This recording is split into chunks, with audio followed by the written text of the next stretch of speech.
بہت ساری لسٹ ہمارے پاس موجود ہے، یہ کام کریں گے، یہ بے حیا کے کام کریں گے، بے حیا کے کپڑے پہنیں گے، بے حیا کی باتیں کریں گے، بے حیا کی کتابیں پڑھیں گے، بے حیا کی چیزیں دیکھیں گے. تو یہ تمام جو اوریا چیزیں ہیں، بے حیا کی چیزیں ہیں، جس میں آ کے شرم و حیا نہیں ہوتی، ایسی چیزیں اگر ہم کریں گے تو ہم پر آ کے برائی کا بار پڑے گا اور ہم آ کے نیکیوں سے دور ہو جائیں گے. تو کہتا ہے اللہ تعالیٰ کہ یہ کام تم کرو گے تو تم کامیاب ہو جاؤ گے. اور اسی طرح اگر ہم قرآن مجید سے پوچھیں کہ سب سے زیادہ برے کام کیا ہے جسے کہ میں بچ جاؤں تو میں دوزخ سے بچ جاؤں، تو اللہ تعالیٰ یہاں پر بتاتے ہیں کہ ایک تو سرکشی سے تمام نیکیوں اور برائیوں کی جڑ ہے. یعنی سرکشی کرنا. سرکشی کیا کرنا مطلب کیا ہے؟ ریوالٹ کرنا. کیا بھائی انہوں بولتے، وہ بولتے تو سن لینا، کیا وہ اگر کہتے ہیں تو مجھے کر لینا چاہیے، کیا ماں کہتی ہے تو مجھے بات مان لینی چاہیے، کیا باپ کہتے ہیں تو کیا میری بات مان لینی چاہیے، کیا پڑوس مجھے کہتا ہے تو کیا میں بات مان لوں گا، میں اتنا گرا ہوا ہوں کہ وہ کہیں اور میں مان لوں. تو سرکشی کا جو نظریہ ہوتا ہے یہ بھی آ کے انسان کو گناہوں کی طرف لے جاتا ہے، تو اس سے آ کے بچنا چاہیے. اور پھر اسی صورت میں اللہ تعالیٰ بتاتے ہیں کہ جب بھی تم قرآن مجید پڑھو تو اس کی ابتدا کس سے شروع کرنا چاہیے؟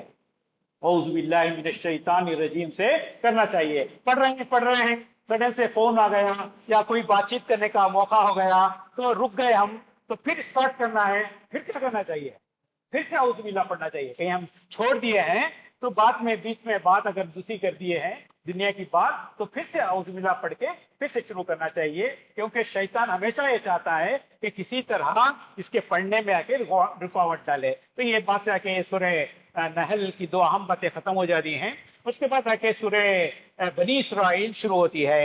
اور اس میں سورہ بنی اسرائیل سے پہلے اسی سورہ نحل میں ایک اور اہم بھی بات آئی ہے جو میں آپ لوگوں کو بتاؤں گا. اگر ایک مسلمان کو کوئی پکڑ لے اور اسے کہے، اس پر ظلم کرے، کہے کہ تو کفر کے الفاظ کہے، تو آ کے اللہ کو ناراض کرنے والی بات کرے، رسول کو ناراض کرنے والی بات کرے، ہم اسے چھوڑ دیں گے ورنہ تجھے ماریں گے، پیٹیں گے. اگر ایسا کرے اور بہت زیادہ ظلم کرے تو کیا اجازت ہے کہ کوئی مسلمان کفر کے الفاظ کہہ دے، دین کے خلاف کچھ کہہ دے، یا کہ اپنے رسول کے خلاف کوئی کہہ دے؟ ایسے بہت سارے واقعات آئے نبی کریم صلی اللہ علیہ وسلم کے زمانے میں. تو مگر جو ابتدائی صحابہ تھے وہ اپنے اس ایمان پر ڈٹے ہوئے تھے. بہت سارے واقعات ہم کو تاریخ میں بھی ملتے ہیں. ہم دیکھتے ہیں کہ ایک عمار بن یاسر رضی اللہ تعالیٰ عنہ ایک صحابی ہے. تو یہ عمار بن یاسر رضی اللہ تعالیٰ عنہ کے سامنے ان کے ماں کو، ان کے باپ کو تکلیف دی گئی اور انہیں جان سے مار دیا گیا. اور پھر ان کو بھی بہت زیادہ تکلیف دی گئی اور ان سے کہا گیا کہ تم اپنے نبی کے خلاف کوئی لفظ کہہ دو، ہم تم کا کے چھوڑ دیں گے، یا تمہارے دین کے خلاف، تمہارے اللہ کے بارے میں کوئی غلط بات کہہ دو، ہم آ کے تم کو چھوڑ دیں گے. تو بہت زیادہ تکلیف دینے کے پر انہوں نے ایک لفظ کہہ دیا دین کے خلاف. مگر دل میں بہت زیادہ تکلیف ہوئی اور جب وہ لوگ چلے گئے تو پھر دوڑے دوڑے نبی کریم صلی اللہ علیہ وسلم کے پاس آئے اور کہا کہ اللہ کے رسول، اس طرح لوگوں نے مجھے تکلیف دی، میرے ماں باپ کو بھی مار دیا، مجھے بھی بہت تکلیف دی، اتنی تکلیف میں نے ایک لفظ اپنے دین کے خلاف کہہ دیا. تو اللہ کے رسول نے کہا کہ کیا تمہارا دل اس بات کو مانتا ہے؟ نہیں، میں نے تو زبان سے وہ بات کہہ دی ان لوگوں کے کہنے پر، مگر میں آ کے دل سے اب بھی اپنے دین پر جمع ہوا ہوں. تو اللہ کے رسول کہتے ہیں کہ جب تیرا دل اس پر جمع ہوا ہے تو تیرا ایمان ابھی باقی ہے اور تجھے اللہ تعالیٰ ضرور ان برے مرحلات سے گزار دے گا. اور پھر اللہ کے رسول نے یہ بھی کہا کہ پھر اگر ایسا کوئی موقع آئے کہ لوگ تجھے تکلیف دیں تو تمہیں اجازت ہے کہ تم اس طرح کے الفاظ کہہ کر اپنی جان بچا سکتے ہو. تو ایک ایکسٹریم معاملہ ہے. مگر بعض ہم دیکھتے ہیں کہ صحابہ کرام ان کو حضرت بلال رضی اللہ عنہ کا واقعہ لے لیجئے کہ ان کے سینے پر چٹان رکھ دی جاتی تھی اور انہیں دھوپ میں گھسیٹا جاتا تھا، پھر کیا کہ وہ احد ہی کہتے تھے اللہ ایک ہے. اور پھر عمار بن یاسر رضی اللہ عنہ اور پھر آپ کے بن زید رضی اللہ عنہ بتاتے ہیں کہ ایک صحابی ہیں کہ حبیب بن زید ان کے جسم کے ٹکڑے ٹکڑے کیے گئے تھے اور ہر ٹکڑا کاٹنے کے وقت کہا گیا کہ تم اپنے دین کے خلاف کچھ بات بولو، مگر وہ انہوں نے کٹ جانا منظور کر دیا اور کبھی آ کے کوئی غلط لفظ انہوں نے نہیں نکالا. تو اس سے آ کے ختم ہوتی ہے یہ سورہ. اور اس کے بعد سورہ بنی اسرائیل. معراج کب ہوئی؟ جب ہم ایک عام مسلمانوں سے پوچھیں تو ہم جانتے ہیں کہ حضور اکرم صلی اللہ علیہ وسلم جب مکے میں تھے 13 سال رہے. 40 سال کی عمر میں نبی بنائے جاتے ہیں اور 53 ایئرس تک وہاں رہتے ہیں. 12 سال ہو گئے ہیں نبی بنا کر. کتنے سال ہو گئے ہیں؟ 12 سال ہو گئے ہیں. اور ان 12 سالوں میں صرف چند ہی لوگ ایمان لائے ہیں، بہت زیادہ نہیں. 100-200 کے قریب ہی لوگ آ کے آپ پر ایمان لائے ہیں.